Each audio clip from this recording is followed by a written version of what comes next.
Hello, my name's Paige Lewin. I am founder and host of the UK's only show for afro and curly hair, Texture Talks. And I'm also an activist. Don't know how that happened, but yes, she's an activist. I recently have decided that outside of the podcast, I really want to focus on the needs of the community. So whether that's hopping on Good Morning Britain, talking about Afro discrimination in workplaces, which unfortunately from my years in corporate, I've had to experience, from jumping on Radio 4, talking about the Western impacts of beauty on little black girls like me when I was growing up. I will do what I need to do to speak to the pains of the people that I am currently serving.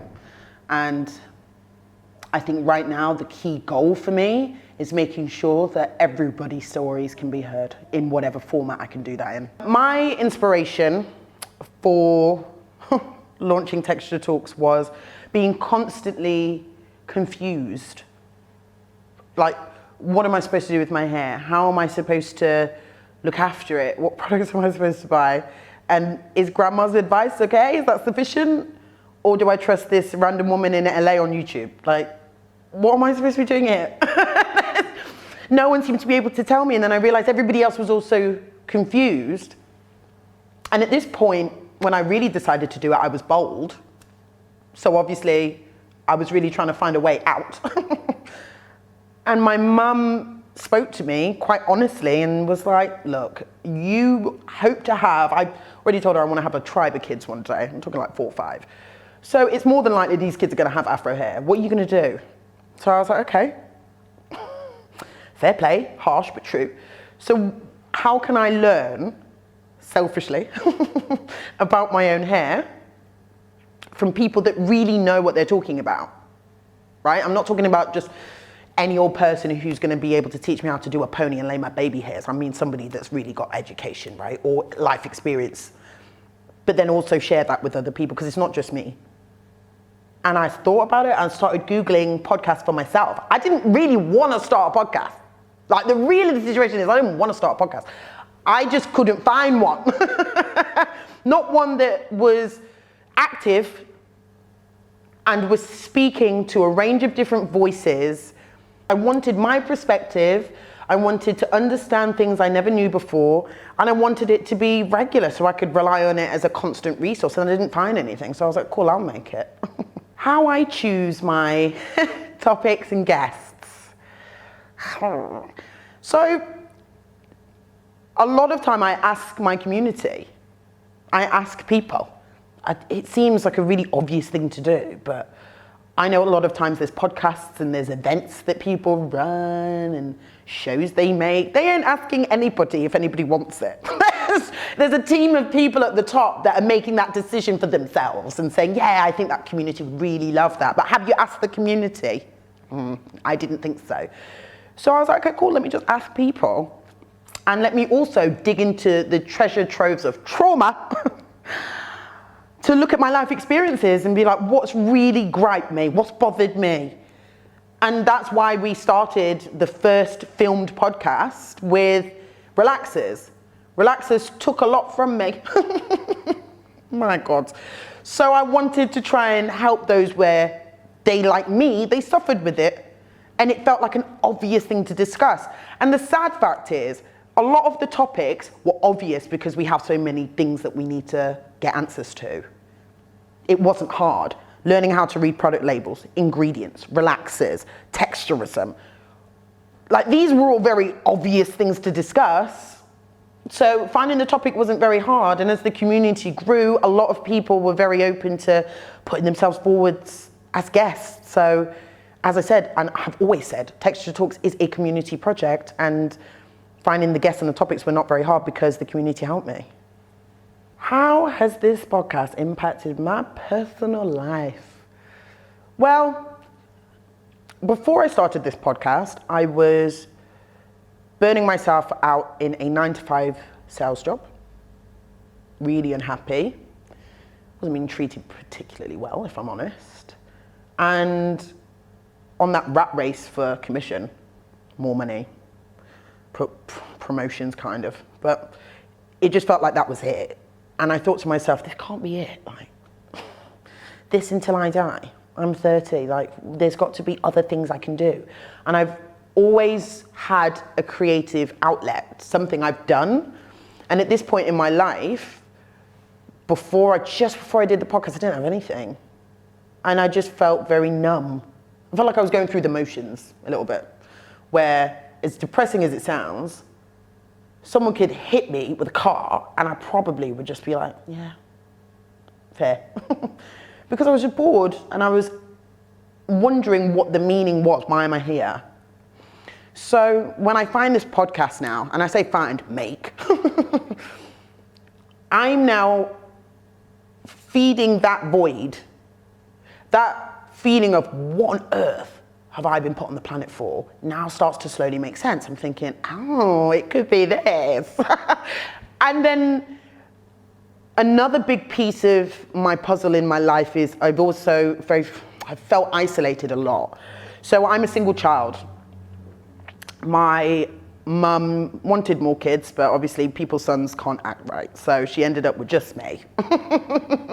And I'm not super tight with all my family, so it's kind of just always been me and mum, which is great. But as you grow older, you focus more on work, friends move away, get married, have kids. You just wake up one day and you realize, I think it's just me. I think it's just me. And that was a really isolating feeling. And then I moved to London. That doesn't help. I feel even more alone. My mum's in Jamaica. A lot of my friends from back home, we're not really friends anymore. I'm sure we'd be polite if we passed each other in the street, but you know how it goes. This podcast has catapulted me into this mad community of people. And I just never thought social media would be my savior in this way, never. I always thought it was pretty toxic.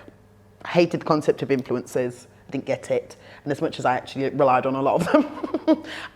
For me, I didn't want to be an influencer in any way. I just thought content creation was something that was for people that had an easier life. So the fact that creating content has managed to not only fill my purpose gap, the void for meaning that I had, but also give me access to a group of people that share my experiences, they get it. Everyone gets it. There's never a time where I've spoken to someone and they don't understand. But then it's more than just social media, because now I'm being invited to birthdays. I've got people sending me WhatsApps like, haven't heard from you, you okay? I've managed to create a family for myself from creating this podcast and connecting with people in this way. That's probably the most important part of our existence, is that feeling of community, and I've never really felt it, and I've never felt it more now. What are the most memorable moments for me? I'm cackling, but there's so many where I was left in what one of my all-time favorite guests, who's actually been a guest twice now, Rahma calls the sunken place. And the sunken place is where you are sat thinking about something for so long that you're like, oh my God. You know, when you start to overthink and then you end up down the road 2 hours later, you haven't eaten anything and you're now wondering why you have fingers. Like, that's the sunken place. And the episodes I can think of that took me there was Kareen Memby White from Afro Hair Candy. Oh God, she was just handing out nuggets about Black women's infertility. Then she was talking about whether or not hair loss is caused by stress, because it wasn't documented that the slaves had any hair loss and they were pretty stressed, I think it's fair to say. So then that had me go home for a few hours and I needed to be left alone. No one could chat to me that afternoon. So that stands out to me because it was one of those where you let the conversation flow how it wants to flow. You don't stop because, oh, we're not talking about hair loss anymore. You know, like, no, if we get onto culture, so be it. And that was a powerful episode for talking about some of the cultural topics that are important to us. Another moment that really stands out for me was Marsha.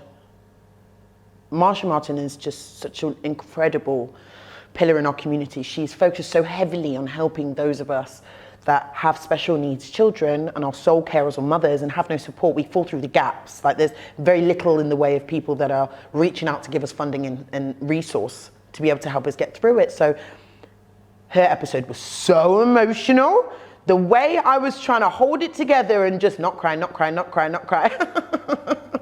And it got to a point where I was like, where's the tissue? Bunny, where's the tissue? I'm done, I'm wiped. Because it was just heartfelt, it was honest. And there's this like beautiful vulnerability with the guests that come on the show that I am so grateful they allow us to see. Because without that, these moments that are special for me and are really impactful for the audience, they wouldn't mean anything. If everyone's trying to hold up their guard and have their ego in play, we're not going to get any gold from it. And it's those moments where I've been able to really see into the soul of somebody that have stood out for me. Some of the hardest parts about doing this podcast: fear of being cancelled, fear of saying the wrong thing, fear of letting my family down, fear of letting my community down, fear of forgetting the mission, taking sponsorship deals or allowing people on that really had no business being on, constant fear that I am not focused, that I lose sight of what I'm doing, or that I simply just make a mistake. I'm human, I'm gonna make mistakes. I'm not perfect. I've never done this before. But realizing how much people feel isolated and unheard and unseen, there's a lot of weight to that. Telling the stories of people that have never felt like they have ever had an opportunity to speak their truth, that's heavy stuff.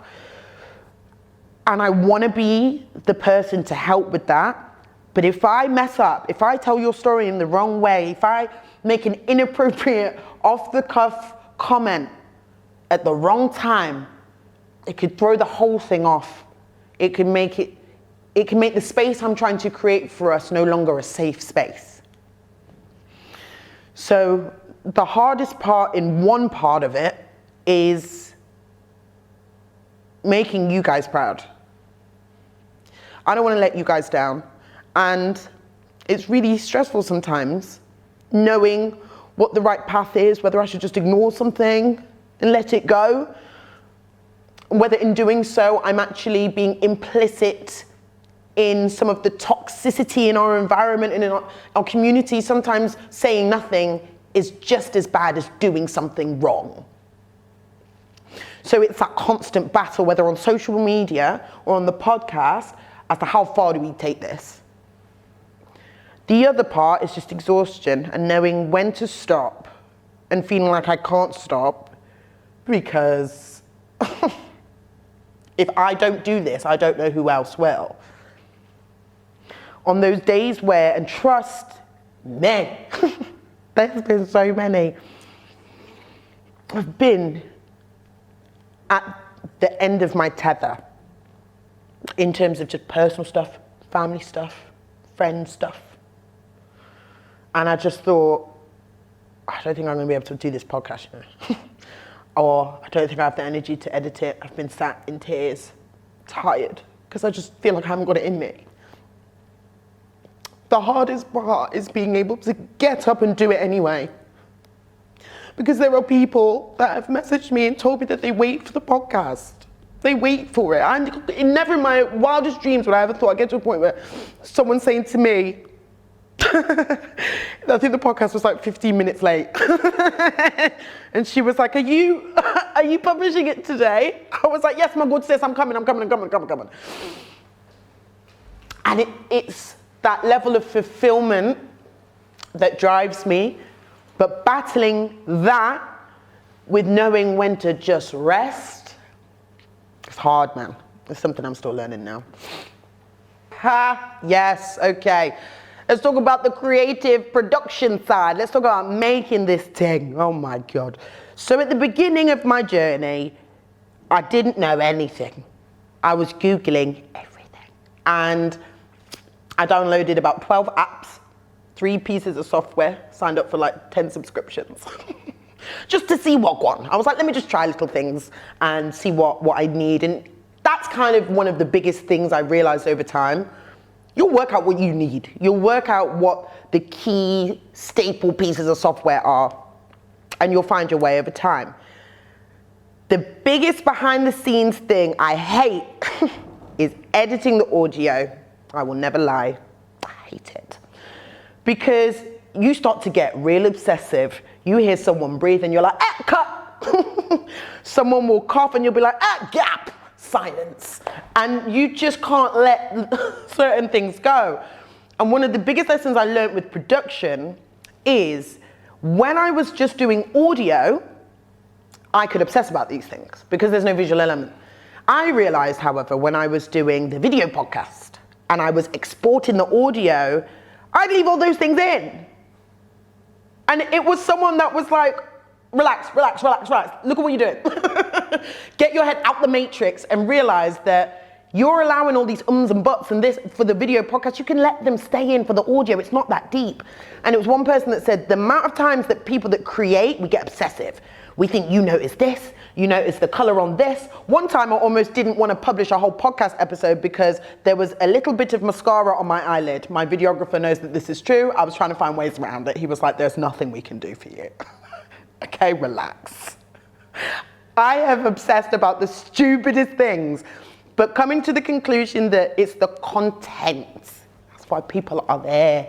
It's what value the conversation is bringing to their lives. Truth be told, Paige, they don't really care what you look like. If you turn up and you look mash up, yeah, fair. Someone would probably comment on Instagram. Other than that, I don't think they care. It's what you're saying that matters. So you just need to breathe and focus on what matters and let all that shallow stuff fly out. Because otherwise you're not going to be able to enjoy the creative process. And there was a point where I wasn't. Now I do. Before, nah, not as much. Advice for anybody who wants to do a podcast. Give yourself the time, grace, and patience to make mistakes. I beat myself up about stupid things. You don't know what you don't know. But at the beginning, it's like you want to skip steps. You want to be at that level. That Stephen Bartlett, that shit thing gigs, you know? You can't do it. You're not there yet because you just started today. So just let yourself be an amateur for a little bit. It's okay. I think as a content creator in general, there's this learning curve that we often want to try and skip over because everybody seems to be making perfect content. We see it in our Instagram feeds and like we read about these like 16-year-old millionaires from launching a YouTube where all he's doing is talking about trainers. I don't know. But we have this like vision in our head of like, right, that's content. But one thing I did, and I advise anybody who's even considering to start content to do, and it can sometimes take a little bit of time because some people try to hide this, okay, that ego. Find their first videos, find their first videos, find their first 10, find their first 100, and then relax. I actually got this from, and I try and avoid watching too many how-to, advice-based videos from other YouTubers because everybody's got their own secret sauce. And if you try and follow someone else, you're going to end up being really inauthentic and it won't hit. But Mr. Beast, watch a couple. He gave really good advice. He said, your first videos are going to be terrible. And that is absolutely fine. Biggest piece of advice, be okay with that. And then you will progress and you will learn. Every single time you do a podcast episode, every time you make a video, there will be something you will do better than the last time. And that is all you need to know. That's all the advice I need to give you. Because you will find your way on your own organically. There's nothing else that I need to tell you. That's it. Future plans. Oh God, there's so many. Okay. Paige wants to do live shows. I want to do debates. I want to do one topic, I don't know, colouring hair, relaxers. And I want one person over here who maybe thinks it's a fab idea. I want a scientist over here who's like, absolutely not. I want five of us, and I want to moderate it. I want to moderate the hell out of it. And I want to do Q&As. I want people in the audience like, I want that so bad. So that's one thing I want. I want to obviously keep making episodes, but I want to start speaking to a more variety of cultures and races. This was always supposed to just be about hair, not skin. Someone made a really valid point when I said to them that I didn't want it to just be the Black experience, and they were like, yes, but to be fair, there is a lot to unpack there. So if it's a large portion of stories from our community first, then fair, there's a lot for us to work through. I was like, yeah, that's true. But there's so many races and cultures that have stories behind their curly and afro hair. When I was at Notting Hill, I met these two beautiful, were they Persian? Arab ladies. They had hair that was thick, coarse. It looked like the most beautiful, thick, bushy afros. And they were like, yeah, this is not normal. They don't have this hair back home. It's a whole conversation piece at the dinner table. And I thought, I want to hear about that story. I want to know what won there in the Middle East with that hair. Talk to me about that. There's more to it. There's so much more. So I want to tell everyone's stories. It's going to take time, but I'll get to everyone, I promise you. And more than that, I want to be able to take this internationally. I want to do hair care in Brazil. Apparently Brazil has the second largest population of Black people. Never knew that. Someone told me that the other day. I want to know what's going on with the afros over there. What are they doing? What products are they using? You know when you go to some random place that's outside of your comfort zone and you realize that they've been doing something that's worked for years and you had no idea? I want to bring some stuff back to the West.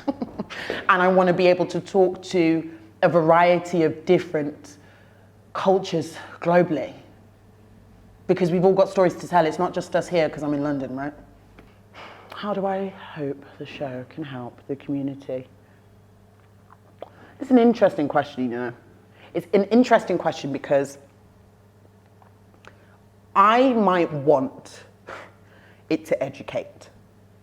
But then the things that I might discuss with someone on a particular episode, 15% might disagree with, 20% may have never heard before, 30% may agree with, and the others might just be indifferent to, right? So it won't necessarily achieve that goal across the board.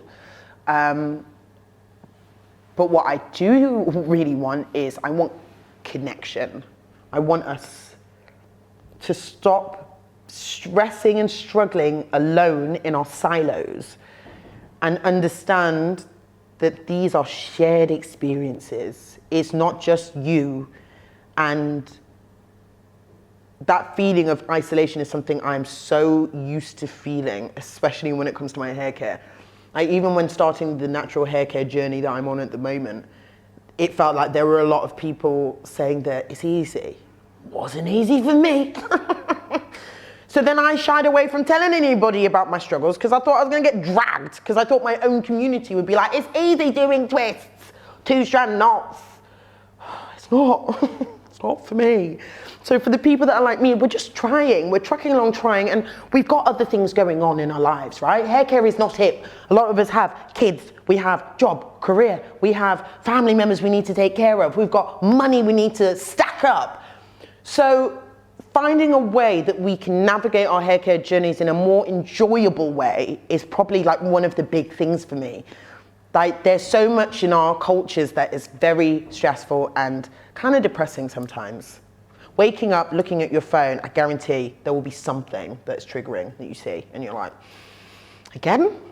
So being able to bring a bit of light, bit of entertainment, so that people can talk about the heavy stuff and digest it in a way where they're not leaving the conversation like, I'ma just end it all. I've had enough.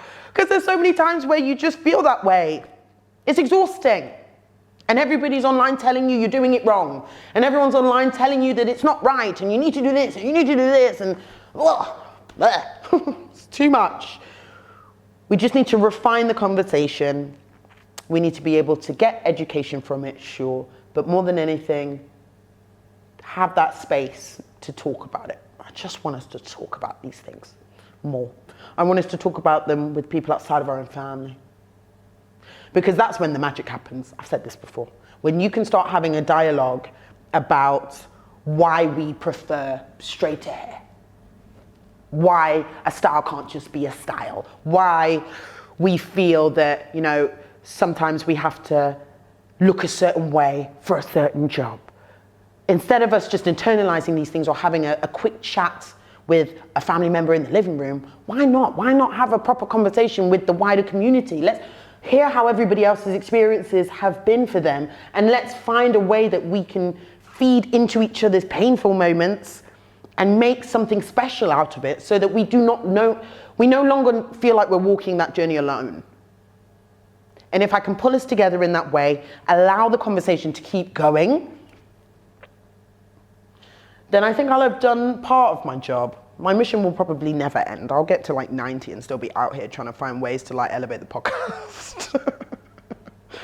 God. But if I can at least keep that dialogue open for us in a safe environment where we can talk about all of these things that plague us and they're always on our minds, then yeah, I think I've done all right.